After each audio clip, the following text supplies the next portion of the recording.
God is able. From disability to possibility.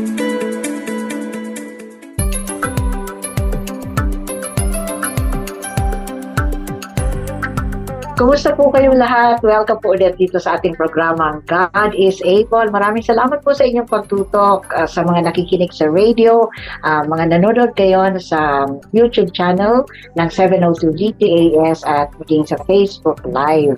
Isa na naman pong makabuluhang episode dito sa God is Able. At kami po mga makakasama nyo. Ako si Raquel Camolando. At ako naman po si Peggy Lotto, ang God is Able ay member ng Kapisanan ng Broadcaster ng Pilipinas. Kami po ay maaari ninyong i-message sa smart number 0999-2235675 at ang amin pong globe number 0916-2966620. At maaari rin po kayong tumawag sa aming landline na 865-43322 local 401. Magandang umaga, tanghali, gabi, Ate Raquel. Kumusta? Hello, mabuti ikaw. Mabuti. Ikaw, beautiful as always. Sige po, pakilala muna po namin ang ating God is Able kasi syempre po baka first time yung makapanood or makakinig. Hindi, makarinig o makinig dito sa ating programang God is Able. Tayo po ay isang ministry. Isa po tayong organisasyon para sa mga persons affected by disability.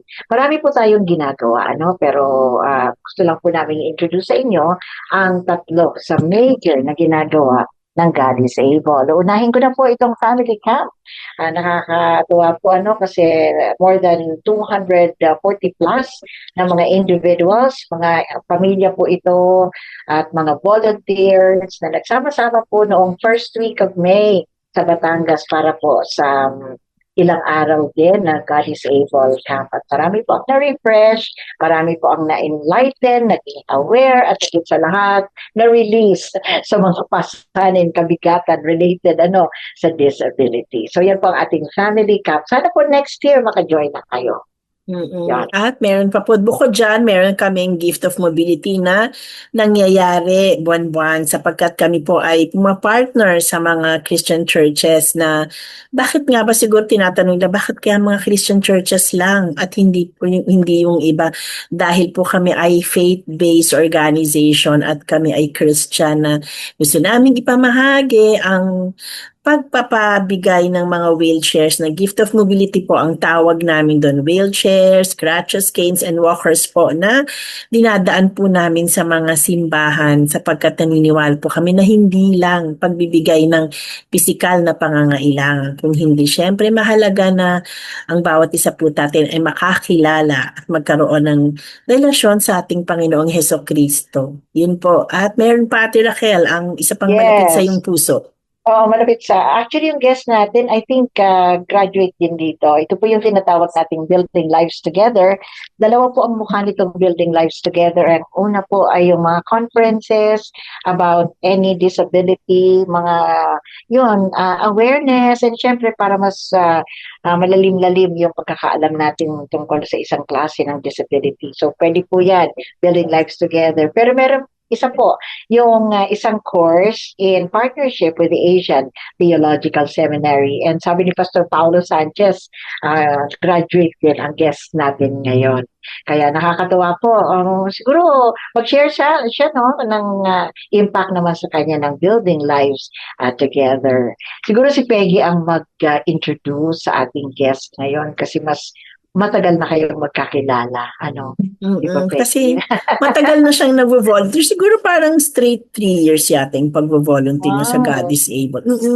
Actually, si Tina ko ang sa kanya, nag-encourage na mag-volunteer siya. Pero in fairness, talaga namang faithful naman talaga itong guest natin sa pag-volunteer din. Sabi niya nga sa akin next year, sasama niya na yung asawa niya.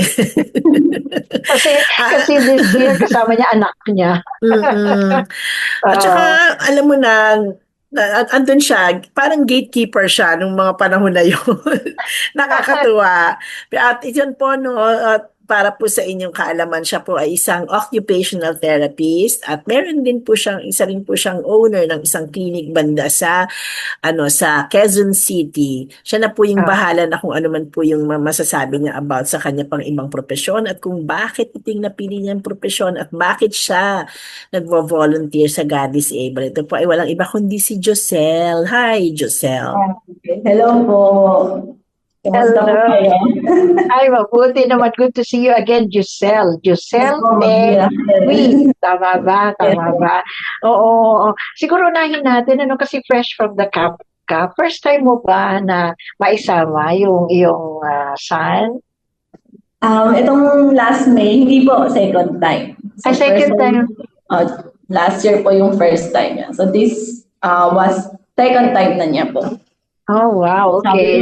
Sabi nga po ni Ma'am Peggy nung nagkausap kami nung camp, sabi ko, baka next year, whole family na. Kasi I have a daughter, so wala pa siyang 2 years old this year. So yung time nung camp natin. Sabi ko, tingnan natin, baka next year mas pwede na. Yeah, malaki-laki na siya noon, Siyempre kasama na si daddy nila, no? Totoo ako sa anak mo, Kasi talagang tumigil lang siya sa letter O nung gumagawa ng welcome banner para sa mga families. Matapos siya gawin yung letter O ng word na welcome, ayaw niya na, di ba? Tapos, Kakatuwa. Ang cute. Anyway, bakit ka nga ba, sabi ni Peggy, 3 straight years na nagvo-volunteer. Why do you keep on coming back?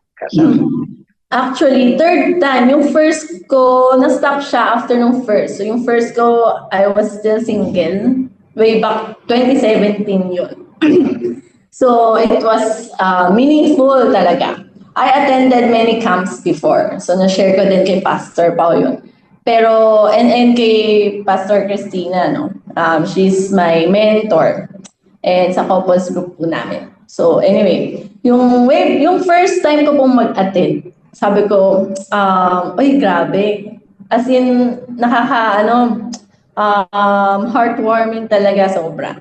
So you can really feel na everyone is relaxed. Tapos, you can really feel, the Holy Spirit is moving talaga sa mga campers, even sa atin, mga volunteers. So I was deeply touched. So that time, of course, I was an OT na. I am an OT na. So I graduated 2013. Tapos, along the way, before 2017, na-question ko na rin yung purpose ko.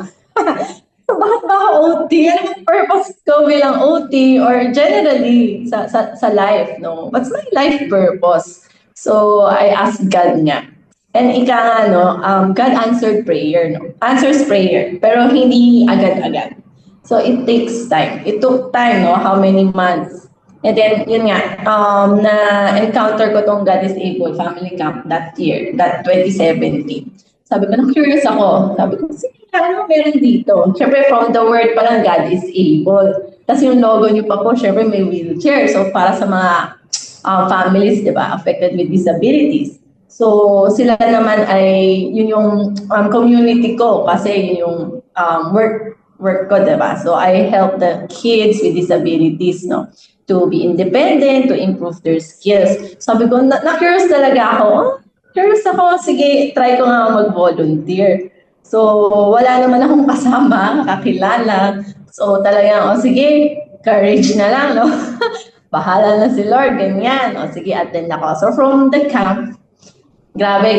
So, dun talaga sinabi ni God na, that's why you're an OT.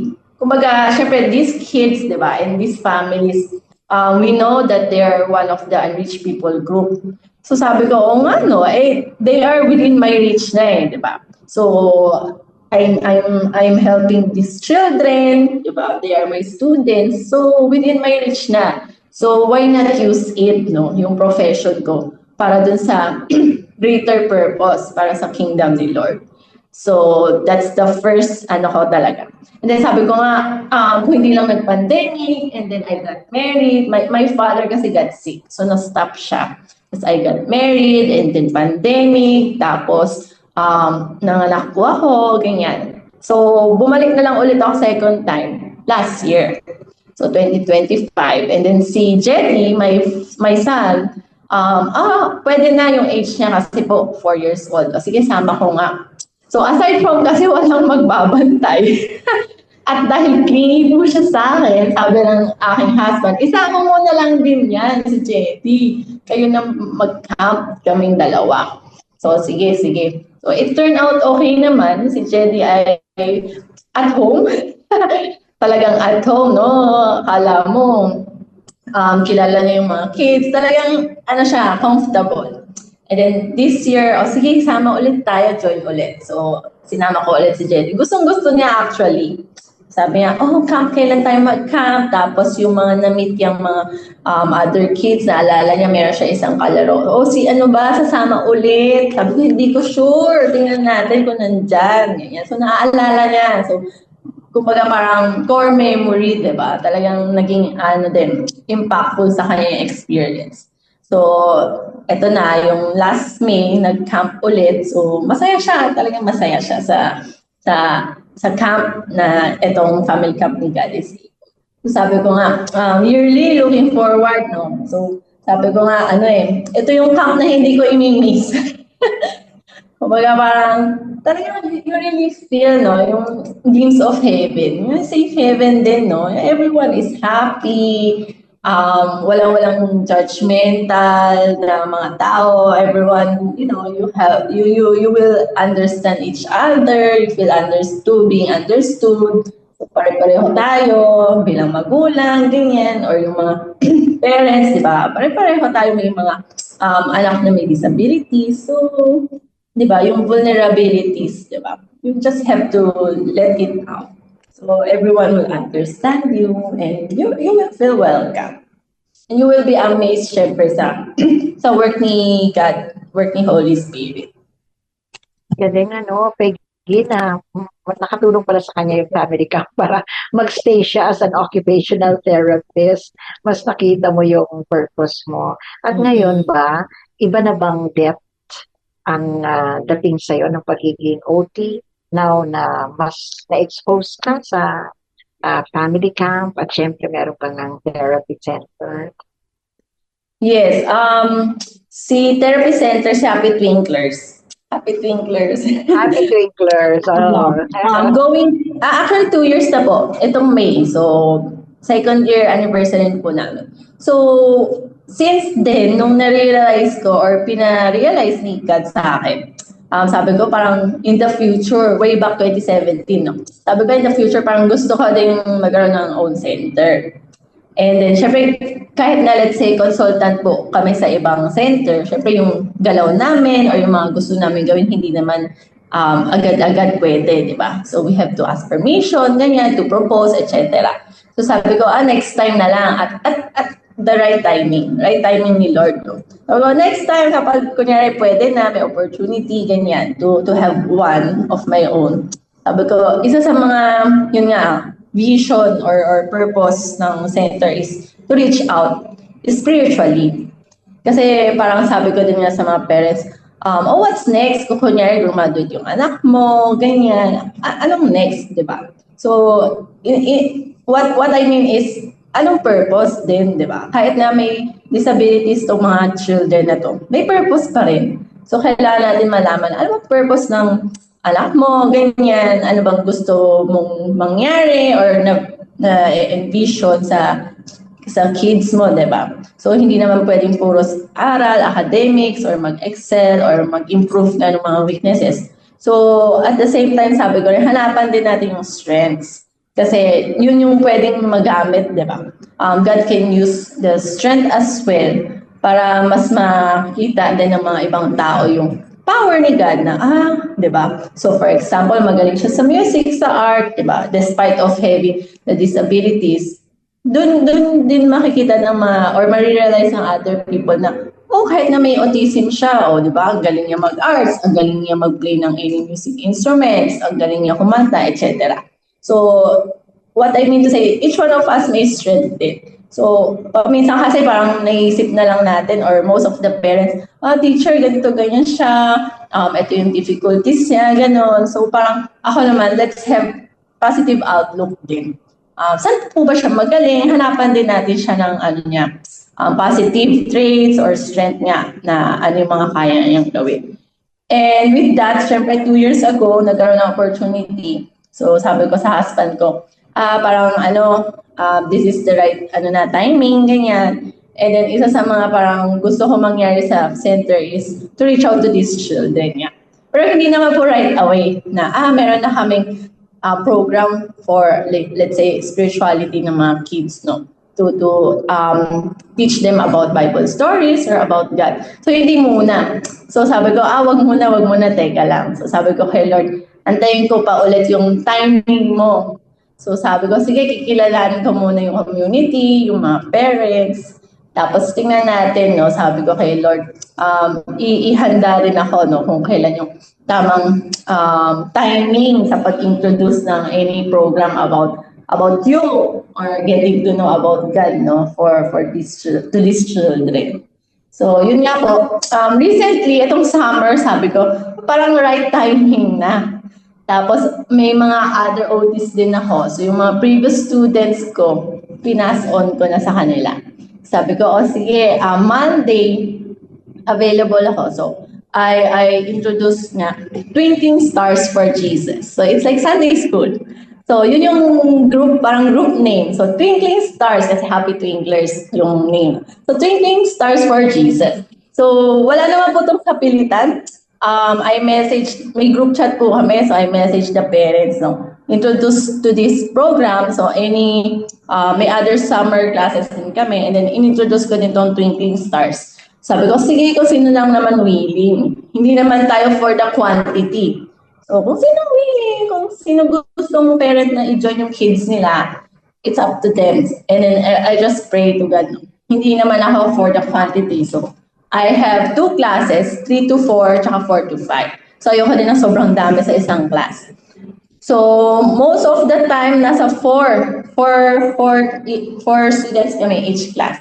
Then sabi ko, kay Lord, hindi ko kaya mag-isa. Sabi ko, paano ba? Ganyan. So, I asked our couples group. So, sabi ko, kung sino lang willing, no, na mag-help out. For example, to siya sa arts, sa craft, mga ganon, or to be assistant lang. Sabi ko, nag-message ako doon sa couples group namin. Ito yung schedule. Tapos, kung sino lang may gusto. And then, thank God, si RV, yung na-invite ko rin siya sa camp, si RV. Sabi niya po, available siya, ganyan, nung time na Monday, tapos 3 to 4 or 4 to 5. Buka, sige, you join, tapos kumbaga parang na rin sa kanya, awareness ba? Parang gusto ko din yung maging assistants or kung sino available na another adult. Kumbaga parang magkaroon ka na rin ng awareness, disability awareness na rin for her, na these children, no, kahit na may disabilities nga, na ano pa rin sila, don't look at them as different.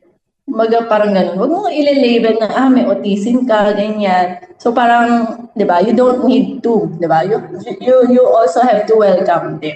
So yun din yung isa kong parang naisip na goal doon sa mga pwedeng mag-help out for me. Lalo na syempre si RP hindi naman sa field ng OT or speech. So sa ibang side siya. So ano na rin yun, no, for her kakaibang experience and awareness. So, thankfully, yan nga. Nakailang weeks na rin kami. Siguro, buong April to May. Every Monday, meron kami nun.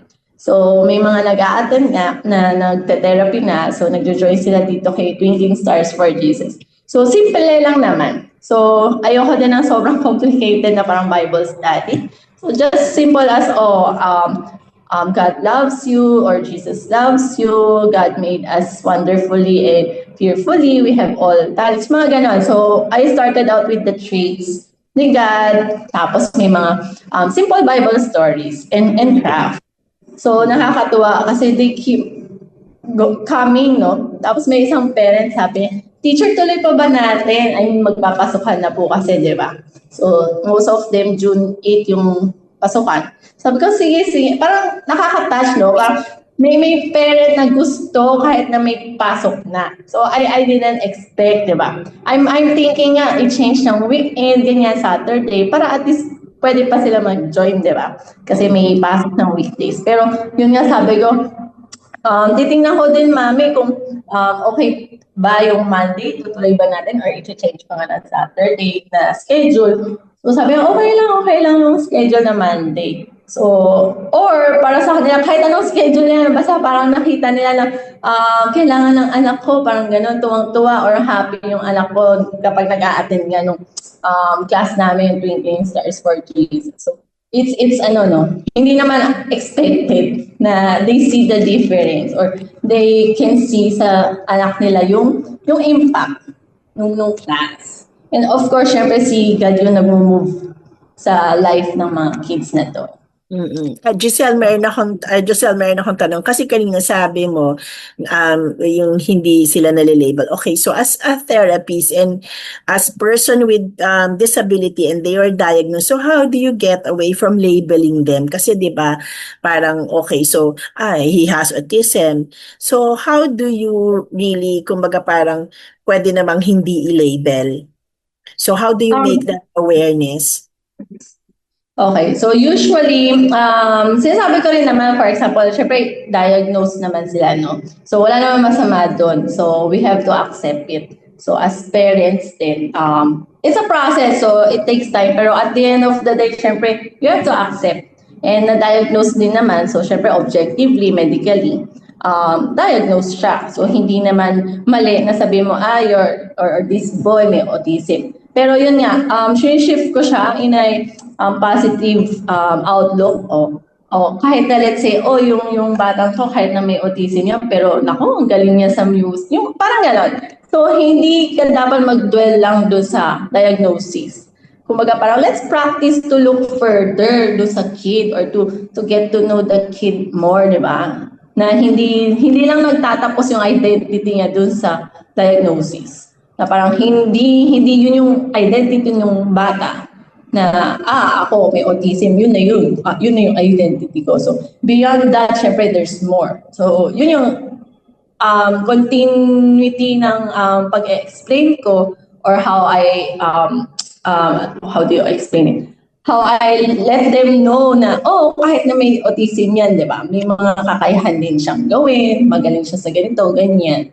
So syempre pag ikaw yung parent ng bata, parang nakakataba din ng puso, no, na marinig na, oo, may autism nga, pero at least si teacher or itong mga persons na to, nakikita nila yung anak ko na who he is, not the disability or the diagnosis.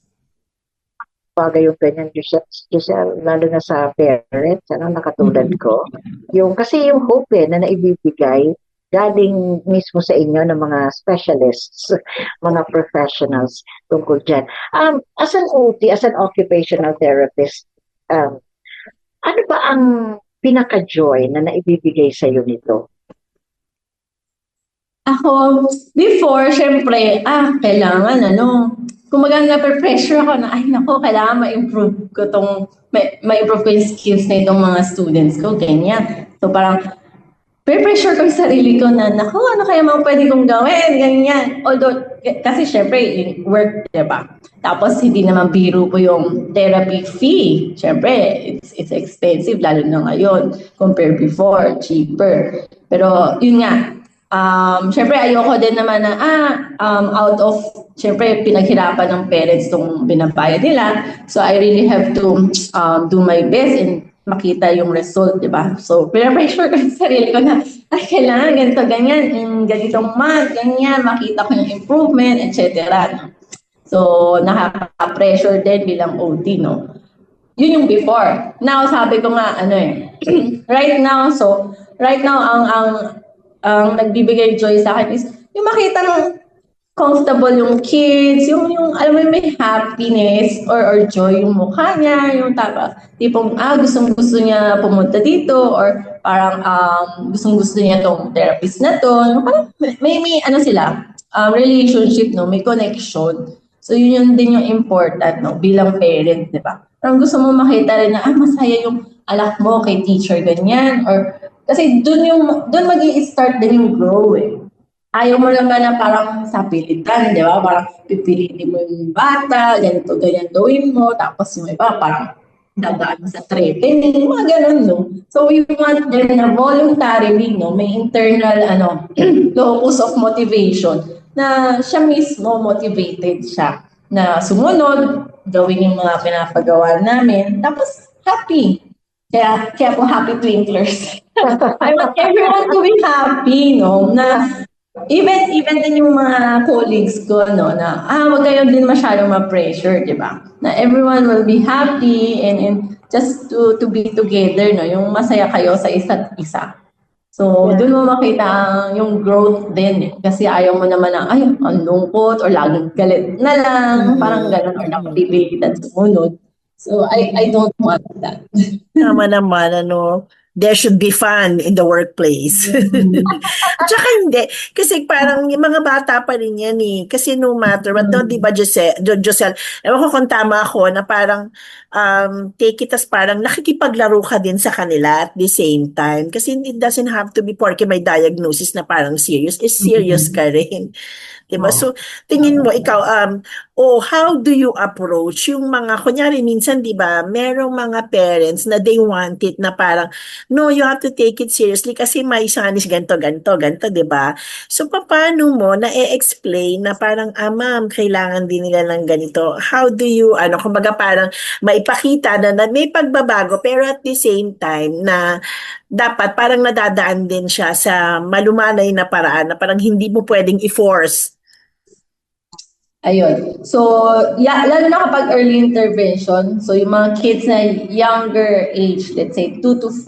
So, primarily, we were telling to the parents na play pa rin. Play. Through play, they learn. So, syempre, baka may mga parents gano'n, naglalaro lang yung anak ko sa inyo, nagbabayad ako ng ganito, tapos naglalaro lang, di ba? Pero yan, common yan. So, narinig po namin yung mga ganyan. So, we explain na ito pong play activities namin, ano yung target. So, kumbaga parang it helps then for them to understand, and kami din bilang the OT, no, in our profession, we have to explain to the parents din yung objective. So, bakit ba kami naglaro ng ganito? Ano ba yung makukuha ng anak mo pag nilaro namin yung ganyan? So, parang mas maintindihan nila. Kasi pag in general lang, syempre maiisip nila, naglalaro lang yung anak ko, pero syempre may goals tayo, no? So, ayaw naman natin na ganun yung maging understanding nila na naglalaro lang kami sa OT. So, may goals pa rin. Bakit namin ginagawa yun? So, lahat may dahilan. So, we just explain. Oo, parang tapos, ano din po, balance lang. So, for example, school age na. So, doon sa period ng therapy, syempre 1 hour, let's say 50 minutes. Kasi may feedback po kami sa parenting. So, kasama po yun sa 1 hour. So, let's say doon sa 50 minutes or 55 minutes, balance lang. So, may mga play activities, yan. Tapos may mga mga tabletop. So, lalo pag school age po, kailangan niya ma-improve yung handwriting, yung reading comprehension. So, we give them din ganun. So, hindi naman buong oras na naglalaro or buong oras reading comprehension. So, yun po. Ayun. So, maganda kasi na-enhance din pala. Nakakatulong sa pag-aaral nila. Kasi kung ang concern, challenge sa bata na magsulat, yun pala inaalalayan, Very good, nakakatuwa naman. Kanina naitanong ko kasi yung Joy, ano bang pinaka-challenging talagang trabaho ng isang occupational therapist? Ang pinaka-challenge is, ang tinatawag natin, lalo na kapag mga bata. Well, this is common naman, yung emotional regulation. So, tayo bilang adult, let's say for example, na-overwhelm yung kid. Tapos biglang nag-iiyak, nagagalit.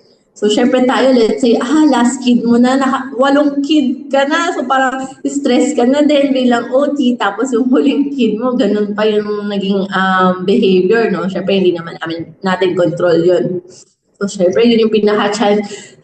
Pagod na ako, stress na ako. Ito yung last student ko na to. Tapos biglang nagganon yung behavior, no? Nag-tantrums or nagalit, ganyan, frustrated. So, yung emotional regulation, usually all of them may difficulties with this skill. So, kami, paano ba namin i-regulate yung kid? So, ang pinaka-effective way is dapat kami din regulated. Kasi kung hindi kami regulated, alam mo yun, parang sasabog lang, di ba? Hindi mo naman pwedeng sigawan, hindi mo rin naman pwedeng pagalitan, walang mangyayari. So, you have to role model. So, yun din naman sinasabi namin sa parents, no? Lalo na pag nasa bahay, most of the time, malamang kasama nila yung bata, yung anak nila. So, kailangan make sure, mami or daddy, bago mo i-approach yung anak mong gano'n, dysregulated na, dapat ikaw huwag kang makisabay.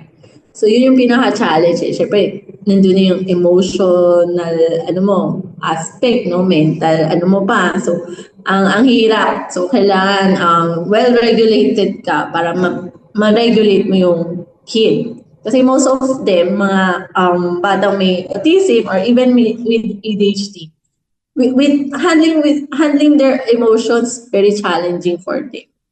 So tayo din, syempre as adult, expected for us na we have to know, diba? And know how to handle our emotions din. Pero syempre, bilang tao, paminsan, diba? Na yung patience natin, diba? Napupuno din, ganyan. So, may mga times parang sabi ko, sige, magpre-pray muna ako. Naku, Lord, tulungan mo nga po ako dito. Ganyan. Ayoko na mag-away kami ng estudyante, no? So, Lord, kayo na po bahala. Ano po yung sasabihin ko sa kid? Paano ko ba siya tap? Or ano yung pwedeng way para ma-regulate tong student na to? And hindi siya, by the book. Iba-iba. Iba-iba sa bawat bata. So, it doesn't mean what's effective for you will be effective to another kid. So, iba-iba talaga. So, very important talaga yung relationship. You have to really get to know each student. Kasi iba-ibang approach siya. So, yun po. Yeah, how do you parang regulate yourself? Yun na kasi mga technique na deep breathing. I-apply mo rin po sa sarili mo. Teka lang, tuturuan ako mag-deep breathing yung bata. Kailangan ako din, no? Teka, kailangan ko muna mag-pause, no? Kumbaga, huwag nga i-pressure agad. Teka, kailangan ko muna ng few seconds. Hingang malalim, tapos bago mo siya i-approach. So, yung mga technique or tinuturo namin strategies, kailangan parang minsan na-apply din namin sa sarili po namin, Nag-debriefing ba kayo? Kailangan yung parents din sa bahay, lalo sa bahay, di ba? Iba kasi pag bilang magulang, lalo na ngayon, ako na-experience ko na bilang magulang, no? May mga suggestions ako before, nung single pa ako, sabi ko parang ngayon hindi na applicable. So parang na-experience ko na yung pagiging parent. Sabi ko, parang hindi nga applicable yung mga suggestions ko before, ganyan. So hindi siya reality. Parang, okay, mas understand ko na yung mga parents, no? Bilang magulang na rin right now. Totoo, no? Nakaka-relate ka na kasi naging parent ka na. Oh. Pero I think then pati na parang sabi nga ni Ate Rachel, how do you regulate your emotion as an adult? Pero does it follow na kung kunyari ikaw ay nandito ka sa estado na parang galit ka, tapos magtuturo ka, nakaka-affect ba yun sa tingin mo dun sa estudyante? Na yung state of mind mo and state of emotion mo? Yes. Tawag ito? Na-experience ko yun before. Kasi when my dad suddenly nagkasakit, tapos na bedridden, no?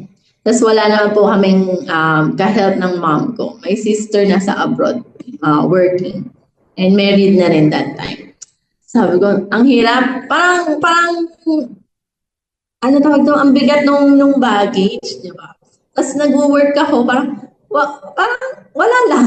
Parang hindi out of joy yung ginagawa ko. Kasi may inisip ako personal problems, ganyan. So, yun nga, parang ang down ko. So, parang it really affects. So, kailangan as the OT or yun nga, working with children, no, yun yung challenge din, no, kapag yung emotions mo bilang adult or bilang the therapist, natetest, no. So, that time talagang ang hirap. So, tawag ito? I have to stop.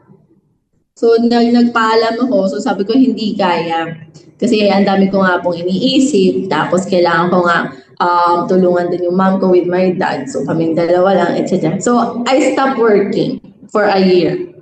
So hindi talaga healthy. And it will affect syempre yung mga kids na yung sa work ko. So hindi na siya healthy. Yung to the point na parang na-realize ko, ay hindi na healthy, I have to stop. Mag-resign muna ako. So okay din, no? Kailangan din natin ng pause. And we have to realize and to know and acknowledge, no? Na okay lang, sige, mag-stop ka, magpahinga kasi kung hindi naman healthy, di ba? Kaysa naman mag-cause ka pa ng further, instead na maging health, di ba? Further damage, no? To the kids and syempre to yourself as well. So I stopped working that time. Pinantay ko maging bumalik ulit mentally, emotionally ready ulit ako to work. Hindi naman po masama yun. Ay, oo, hindi talaga. For your sake, lalo na iba-ibang kondisyon, di ba? Ang kinakaharap mo. Yan. Oo. 2 years na yung therapy center, Ma'am Giselle, no? And nakakatuwa. Nakarating na kasi kami doon. Talagang happy place siya. Nakakatuwa. Pati mga kids, happy din. Ano pa ang na-envision mo? Why did you parang start that Happy Twinklers Therapy Center? Ano ang na-envision mo sa kanya para sa community? Yun nga. Aside from helping these families, no, na sa journey nila, no, sa pagkakaroon ng anak ng kahit anong, let's say, diagnosis or disabilities, I want them to realize or to understand na may purpose. That's number one. Every one of us has a purpose. So let's not really dwell sa diagnosis. Kumbaga, you have to look at your child. Kung sino siya, no? Na bata din yan. So, paminsan kasi yung iba, ay, may autism yung anak ko, ganyan-ganyan. O, di kaya, kumbaga, nako-compare. Bilang magulang, paminsan nako-compare din natin mga anak natin sa iba, ganyan. So, yun din, ma-realize nila na we should not compare our own children with the other children, magkaiba sila. But despite of the differences, may purpose si Lord. That's number one. Secondly, that these children, no, they also need to hear the gospel or to know na Jesus loves everyone, God created them wonderfully, ganyan. So they really need to hear the gospel pa din. And syempre hindi lang naman verbal, diba? So through our actions as well, we have to show them the love, the care, no, the compassion, no, na mafe-feel nila na, oo, meron talagang Diyos. There's really one true God na who also loves them, no, despite of the disabilities. And syempre, God can use them for His glory. And yun din yung sana hopefully ma-understand ng mga parents. So ako din bilang magulang, di ba? Bilang parent or may family na. So my family is my first ministry. My children is my first or the most important one, no, that I have to minister to. Diba? So bilang magulang, I have to minister to my children. So ganun din na syempre yung community namin po dito most of them syempre Catholic. So malamang they know naman na may God, ganyan. Pero yung mga batang to kasi more on bahay lang, ganyan. O pagkatapos po sa therapy center, uwi na sa bahay. O yung iba po, let's say sa school, bahay. Parang wala silang outside na experience. Siguro may mga fear din yung parents. Ay, hindi ko na lang ilalabas yung anak ko, ganyan. Na mahirap i-handle sa labas. Or hanggat hindi pa nag-i-improve yung ganitong skill, ang hirap niya ilabas, i-mold, gano'n. So parang ayaw nila pakilala, ganyan, sa ibang tao, o baka ma-judge yung anak ko, ganyan, or may masaktan yung anak. Yung ang daming fear, no, and worry, na parang, you have to learn din that these are children of God too. So, hindi rin naman sila pababayaan. So, bilang magulang, I understand the pressure, yung worries, yung mga fear na yan, no. Pero at the end of the day, I have to remind myself din na, anak din sila ng Panginoon. So, why should I worry, di ba? Just let them, di ba? And let God, of course. God will do the works. Yun po.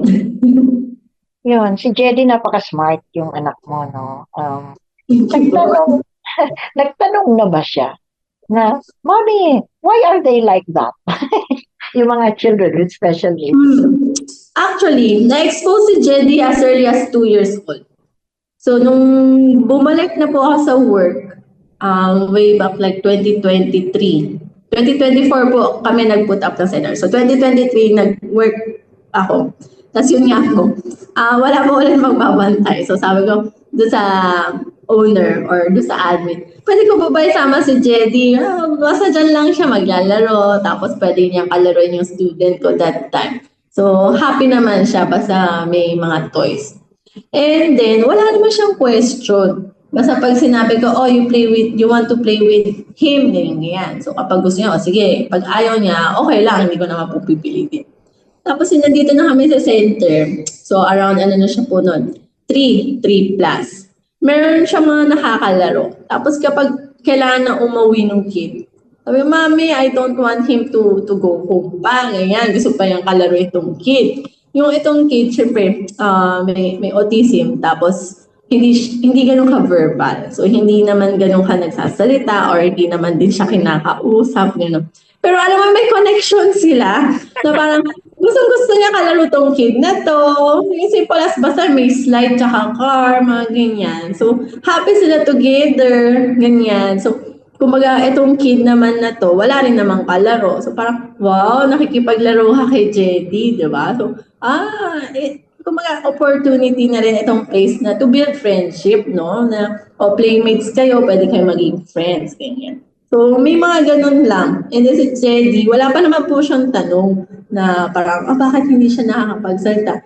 Siguro hindi niya ma-question, hindi niya ma-express, pero may mga times po sinasabi ko sa kanya, for example, inutusan ko tong kid na gawin ganito, mag-clean up. Siyempre, si Jedy, pabibo, may mga ganun siyang, eksena. Let him, do it. Kasi alam ko naman marunong ka. Si student yung pinagagawa ko. Let him do it para ma-learn din niya. Tapos doon ko ina-explain bakit. Kasi ganito, ganyan. So, unti-unti, syempre, naging aware siya, no? Sa mga iba't ibang students or children dito sa center. Pero directly po na bakit siya ganyan-ganyan. Wala pa po siyang tanong. Siguro physically, actually sa God is Able, last year, mas may mga physical na disabilities, let's say, naka-prosthetic leg, mga naka-wheelchair. Yung mga ganun, mas may tanong po siya. Pero kasi yung mga children na, let's say, di ba, may ADHD or autism, physically naman po kasi hindi obvious or hindi naman nakikita externally. So, mas wala siyang question. Pero kapag kunyari, physically, may other symptoms ganyan, mas may tanong siya. Totoo naman, oo. I remember tuloy yan yung mga tanong na yan. Kasi namakwento ka lang na mayroon akong mga students ng grupo ng Downs tsaka grupo ng autism. Alam mo, lumapit sa akin yung Downs. Alam mo kung sinabi niya, sabi niya, teacher, no, mas maganda kami sa kanila. Sabi ko, hindi ganun kayo. Sabi ko, alam mo, nagulat ako. Pero sabi ko, grabe, may mga ganun sila. Tapos sabi namin, bukas magdadala kayo ng mga equipment ng parang sa carpentry. Alam mo, yung isang isang bag ang dala niya. Tapos hirap na hirap siya ng gano'n. Sabi ko dun sa teach, bakit hirap na hirap siya sa bag niya? Sabi niya, ewan ko, tingnan natin pag malapit na siya. Alam mo, nung malapit na siya, tinignan namin yung laman ng bag, martilyo, kung ano-ano, lahat ng equipment ng tatay niya sa carpentry. Dala niya. Pero nakakatawa talaga sila. Grabe, diba? Very literal, ano? Oo. At alam mo yung nandun talaga, yung parang yung they will never be an adult The child in them will always remain in them. Pero alam mo yung physical, di ba, magiging adult sila. Pero masaya kasi to be with them. Actually, alam mo, na masaya yung mapalibutan ka ng mga bata of different disabilities. I don't know, parang, di ba, like for example, sa God is Able, parang di ba yun ang nakikita natin? Na sama-sama sila, pero wala naman nagsasabi na, oh, bakit ganyan yung itsura niyan? Bakit di ba? Oo. Yan. Oo. Balik tayo dun sa pagiging OT mo, no? Kasi I heard, hindi masyadong marami ang kumukuha ng occupational therapy. Oo. Ang daming pangangailangan ng occupational therapy, di ba? Siguro maganda dahil ngayon lalo na magbubukas ang klase. Baka yung iba naghahanap, nagpipray, nagsisik kung ano magandang kurso. Pwede mo bang ma-encourage yung mga kabataan natin para kumuha ng occupational therapy? Anong klaseng personality, anong klaseng preparation para yun ang kunin at the need ng mga OT sa Pilipinas? First, kailangan yung patients kasi na-develop pa yan. So, siguro kailangan you have to love na working with children. Dati nga kasi parang laro ko before nung bata pa ako, yung pretend. Sabi, kwento lang din ng mom ko. Sabi niya, ay, ikaw mahilig ka mag-teacher-teacheran. So, yung mga laro ko about parang ako yung teacher, ganyan, no? So, siguro at a young age, parang naano na sa akin na, maging teacher ata to, ganyan. So, number one is you have to love working with children. And then number two, syempre, kailangan you also have to know how to interact with mga iba-ibang tao, no?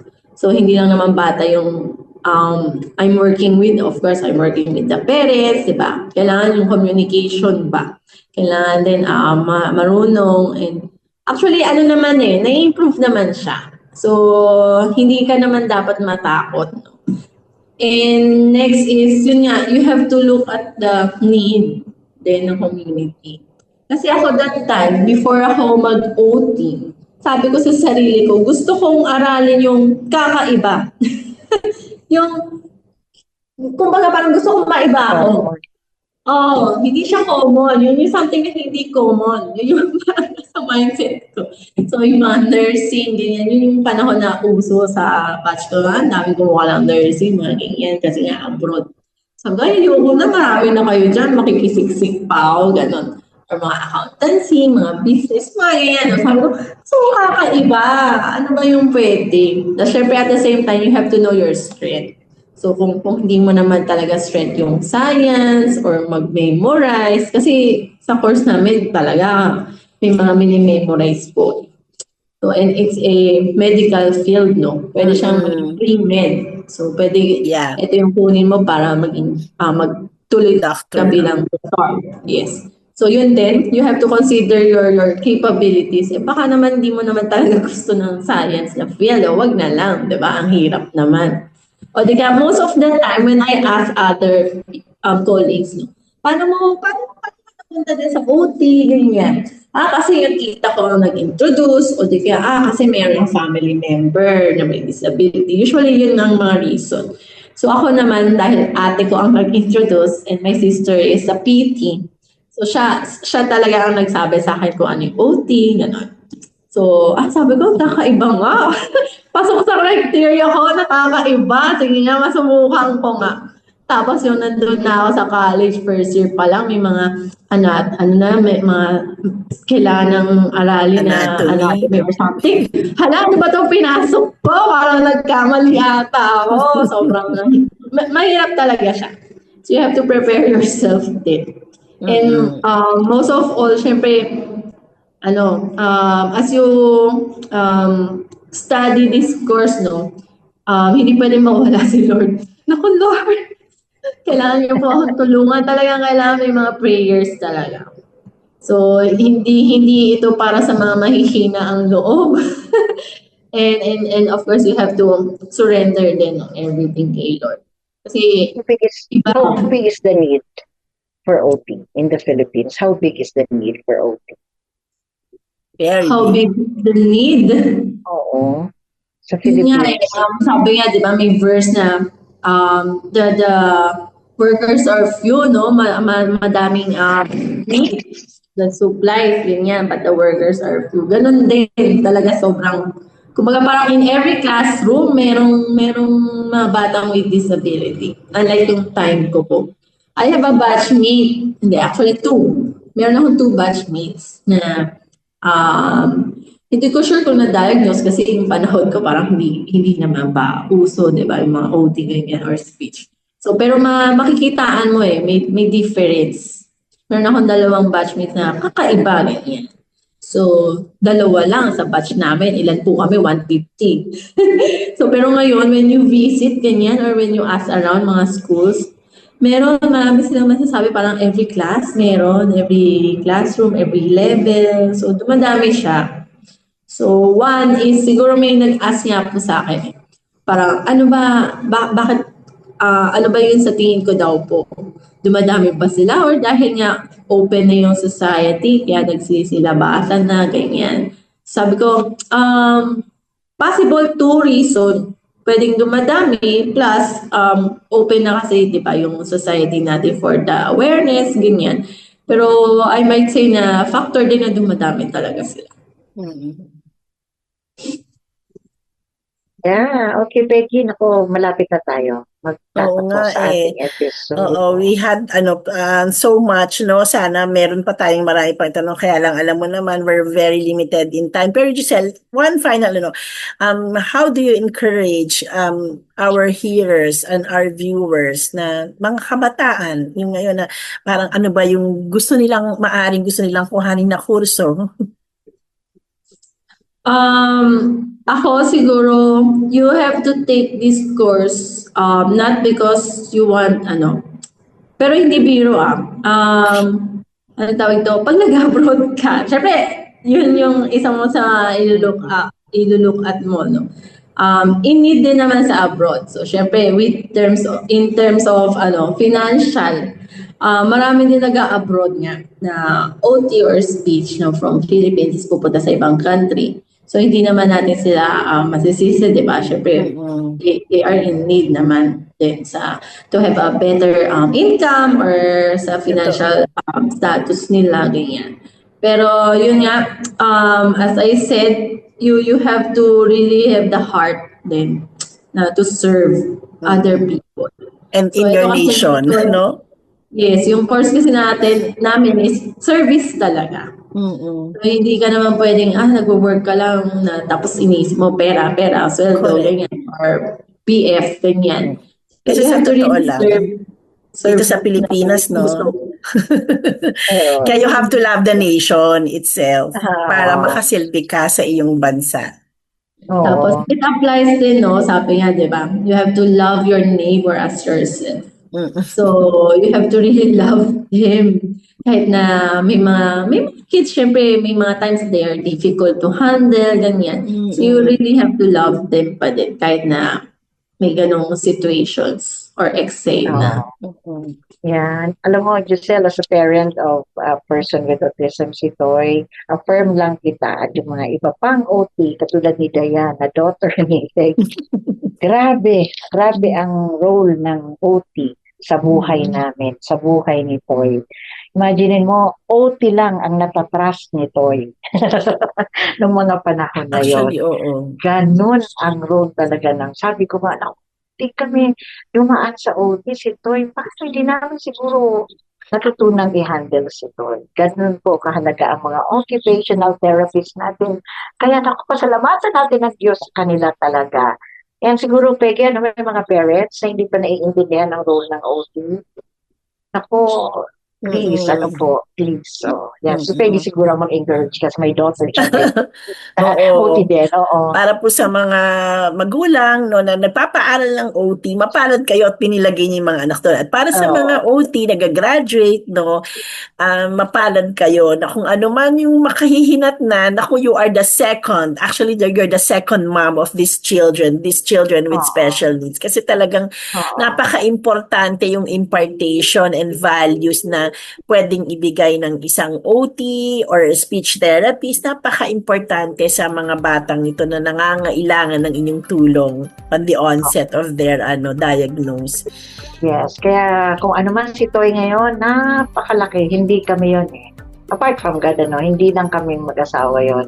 Grabe ang role, lalo na ng OT. Nakasama talaga natin. Ma'am Giselle, thank you very much. Maraming salamat sa time mo. Naku, magpapaalam na po kami. Salamat po. God bless you. God bless. Happy Twinklers. And maraming salamat po. Natapos na naman ang isa nating oras dito sa God is Able.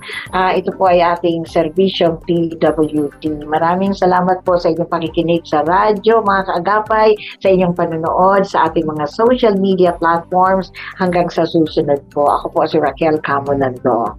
At kami po ang programang God is Able, Aanay Katatagan at Pag-asa para sa mga Filipinong PWDs. At ako po si Peggy Lotto, kagaya ng aming sinasabi sa aming pagtatapos from disability to possibility. Thank you, everyone. Thank you. God bless you. Bye-bye. God is able. From disability to possibility.